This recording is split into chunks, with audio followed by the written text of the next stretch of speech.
Di sini saya akan menjelaskan pengaruh konsentrasi pada laju reaksi. Untuk alat yang kita gunakan adalah Erlenmeyer dengan ukuran 25 ml sebanyak 3 buah. Bahan yang kita gunakan ada logam magnesium dan larutan HCl. Langkah yang pertama, tuang larutan HCl 0,1 mol ke dalam Erlenmeyer sebanyak 10 ml. Lalu, masukkan logam magnesium sepanjang 2 cm ke dalam larutan HCl.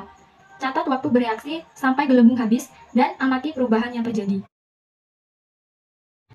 Langkah yang kedua, kita tuangkan larutan HCl 0,5 mol ke dalam Erlenmeyer sebanyak 10 ml.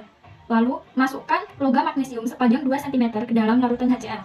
Catat waktu bereaksi sampai gelembung habis, dan amati perubahan yang terjadi. Langkah yang ketiga, kita tuangkan larutan HCl 1 mol ke dalam Erlenmeyer sebanyak 10 ml. Lalu, masukkan logam magnesium sepanjang 2 cm ke dalam larutan HCl. Catat waktu bereaksi sampai gelembung habis dan amati perubahan yang terjadi. Dari praktikum tadi, ada beberapa pertanyaan yang dapat kita jawab. Pertanyaan yang pertama, apa yang kamu amati dari bahan praktikum? Jelaskan dari segi sifat fisika dan sifat kimia. Logam magnesium dari segi sifat fisika mempunyai ciri fisik berwarna putih keperakan dan memiliki titik lebur sekitar 923 derajat Kelvin atau 650 derajat Celcius atau 1202 derajat Fahrenheit, dan memiliki titik didih sekitar 1363 derajat Kelvin atau 1090 derajat Celcius atau sekitar 1994 derajat Fahrenheit. Kemudian dari sifat kimia, logam magnesium adalah logam yang cukup aktif, bereaksi lambat dengan air dingin, dan bereaksi cepat dengan air panas. Untuk larutan HCl dari segi sifat fisika, berbau tajam dan memiliki massa jenis 3,21 gram cm kubik. Dari segi sifat kimia, larutan HCl berbau merangsang dan memiliki gas berwarna kuning kehijauan. Untuk soal yang kedua, apa yang terjadi apabila logam magnesium sepanjang 2 cm dimasukkan ke dalam larutan HCl 1 mol? Catat waktu bereaksi sampai gelembung gas, berhenti dan amati perubahan yang terjadi. Yang terjadi apabila semakin rendah konsentrasi dalam larutan HCl 0,1 mol, maka semakin lambat laju reaksinya. Waktu yang bereaksi pada perubahan tersebut adalah 13 menit, 9 detik. Pertanyaan yang kedua. Pertanyaan yang ketiga, apa yang terjadi apabila perlakuan yang sama, namun konsentrasi HCl ditambahkan sebesar 0,5 mol sebanyak 10 ml? Catat waktu bereaksi sampai gelembung gas berhenti dan amati perubahan yang terjadi.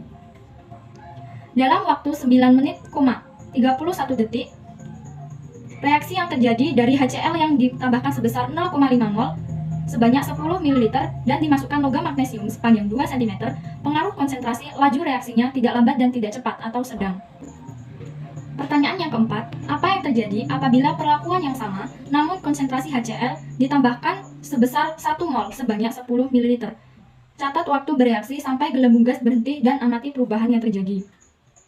Dalam waktu 8 menit, 9 detik, reaksi yang terjadi dari HCl yang ditambahkan sebesar 1 mol sebanyak 10 ml dan dimasukkan logam magnesium sepanjang 2 cm, pengaruh konsentrasi laju reaksinya terjadi dengan cepat. Pertanyaan yang kelima, apa perbedaan dari data hasil percobaan yang telah dilakukan antara percobaan 1, 2, dan 3? Perbedaannya adalah, pada percobaan pertama, dengan konsentrasi 0,1 mol, dalam waktu 13 menit, 9 detik, gelembung masih ada. Pada percobaan kedua, dengan konsentrasi HCl 0,5 mol, dalam waktu 9 menit, 31 detik, gelembung masih ada. Pada percobaan ketiga, dengan konsentrasi HCl 1 mol, dalam waktu 8 menit, 9 detik, gelembung sudah hilang. Dari percobaan tadi dapat kita simpulkan, jika semakin rendah konsentrasi, maka semakin lambat laju reaksinya. Sebaliknya, semakin tinggi konsentrasi, maka semakin cepat pula laju reaksinya.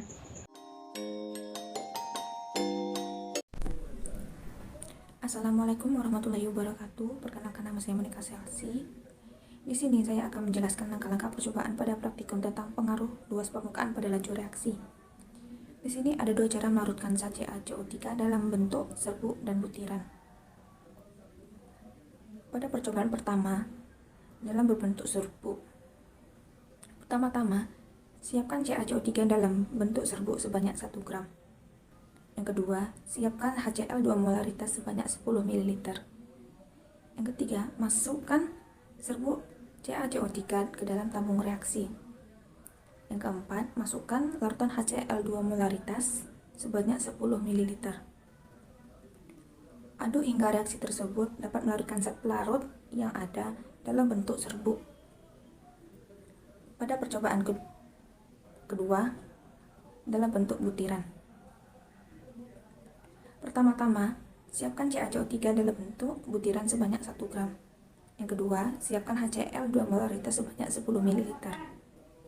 Yang ketiga, masukkan butiran CaCO3 ke dalam tabung reaksi.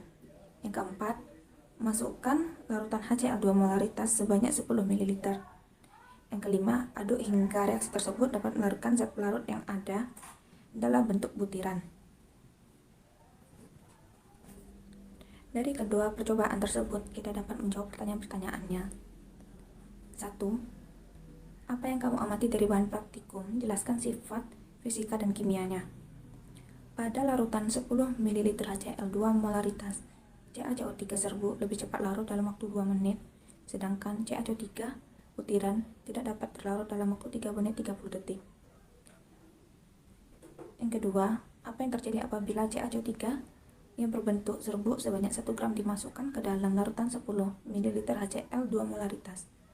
Catat waktu sampai CaCO3 habis bereaksi dan amati perubahan yang terjadi. Dalam waktu 2 menit, serbuk CaCO3 sebanyak 1 gram dapat larut dalam larutan 10 ml HCl 2 molaritas. Yang ketiga, apa yang terjadi apabila CaCO3 yang berbentuk butiran sebanyak 1 gram dimasukkan ke dalam larutan 10 ml HCl 2 molaritas? Catat waktu sampai CaCO3 habis bereaksi dan amati perubahan yang terjadi. Dalam waktu 3 menit 30 detik, tidak dapat larut karena dalam berbentuk butiran. Yang keempat, apa perbedaan dari data hasil percobaan yang telah dilakukan antara percobaan 1 dan 2? Pada percobaan pertama, CaCO3 berbentuk serbuk lebih cepat larut dibandingkan CaCO3 butiran. Jadi, dapat saya simpulkan, pada zat CaCO3 dalam bentuk serbuk sebanyak 1 gram dimasukkan ke dalam larutan 10 ml HCl 2 molaritas dalam waktu 2 menit. Serbuk CaCO3 dapat larut dalam larutan 10 ml HCl 2 molaritas. Sedangkan pada zat CaCO3 dalam bentuk butiran sebanyak 1 gram dimasukkan ke dalam larutan 10 ml HCl 2 molaritas dalam waktu 3 menit 30 detik, tidak dapat larut karena berbentuk butiran. Sekian percobaan dari saya. Saya akhiri. Wassalamualaikum warahmatullahi wabarakatuh.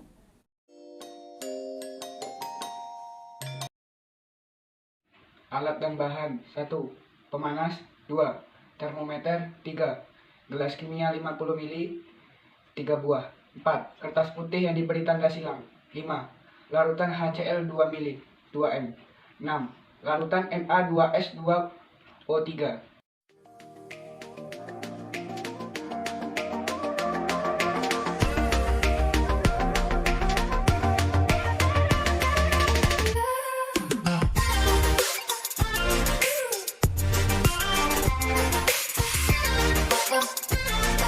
Percobaan 1.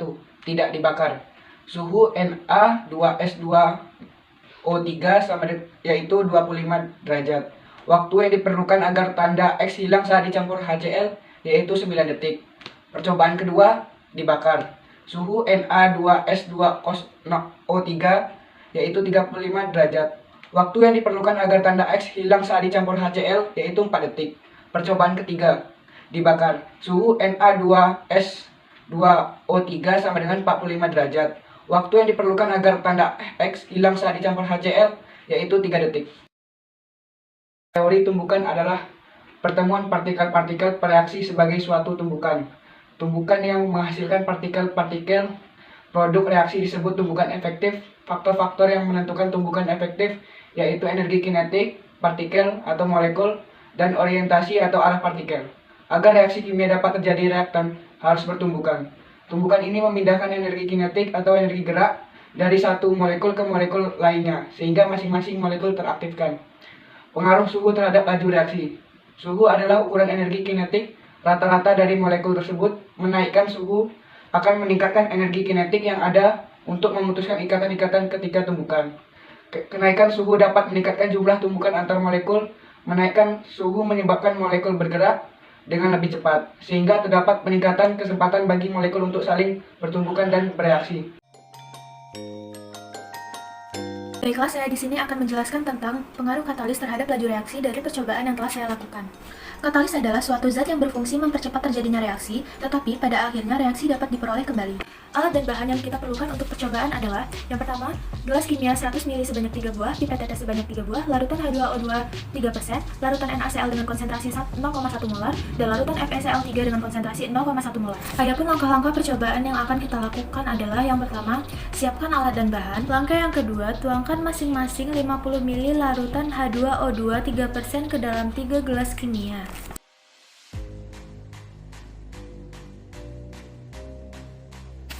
Pada gelas 1, biarkan hanya berisi larutan H2O2 3% saja tanpa campuran apapun. Selanjutnya, tuangkan 20 tetes larutan NaCl 0,1 molar ke dalam gelas 2 dan amati perubahannya.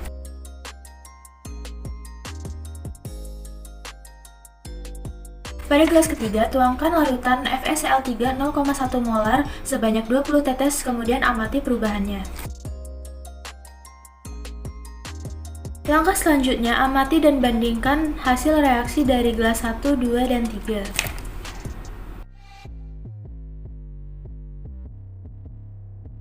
Dari praktikum yang telah kita lakukan, terdapat beberapa pertanyaan yang dapat kita jawab. Yang pertama, apa yang kamu amati dari bahan praktikum? Jelaskan dari segi sifat fisika dan sifat kimia. Perbedaan yang dapat kita lihat dari sifat fisika adalah perubahan warna larutan H2O2 yang tidak diberi apa-apa, yang diberi NaCl, dan yang diberi FeCl3. Perubahan dari segi sifat kimia yang dapat kita lihat adalah pengaruh reaksi NaCl dan FeCl3 pada H2O2. Pertanyaan yang kedua, apa yang terjadi pada gelas kimia pertama jika hanya dimasukkan 0,5 ml H2O2 3%? Amati warna larutan tersebut. Tidak terjadi reaksi apa-apa, hanya terdapat sedikit gelembung bawaan dari larutan H2O2 3% dan warna larutan tidak berubah. Pertanyaan ketiga, apa yang terjadi pada gelas kimia kedua jika dimasukkan 20 tetes larutan NaCl 0,1 molar ke dalam 50 ml H2O2 3%? Amati warna larutan tersebut. Jawabannya adalah terjadi reaksi berupa timbulnya lebih banyak gelembung daripada gelas 1 dan warnanya tidak berubah. Pertanyaan keempat, apa yang terjadi pada gelas kimia kedua jika dimasukkan 20 tetes larutan FeCl3 0,1 molar ke dalam 50 ml H2O2 3%? Amati warna larutan tersebut. Yang terjadi adalah berkurangnya gelembung dan terjadinya perubahan warna menjadi sedikit kekuningan pada larutan. Pertanyaan kelima, apa perbedaan dari data hasil percobaan yang telah dilakukan antara percobaan 1, 2, dan 3? Perbedaannya terdapat pada jumlah gelembung dan perbedaan warna. Dari data hasil percobaan yang diperoleh, larutan H2O2 yang dicampur FeCl3 lebih cepat bereaksi daripada yang dicampur NaCl.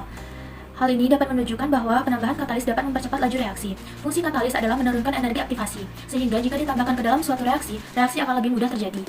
Baiklah, sekian saja yang dapat saya sampaikan tentang pengaruh katalis terhadap laju reaksi. Bila ada kesalahan, saya mohon maaf. Saya akhiri. Wassalamualaikum warahmatullahi wabarakatuh.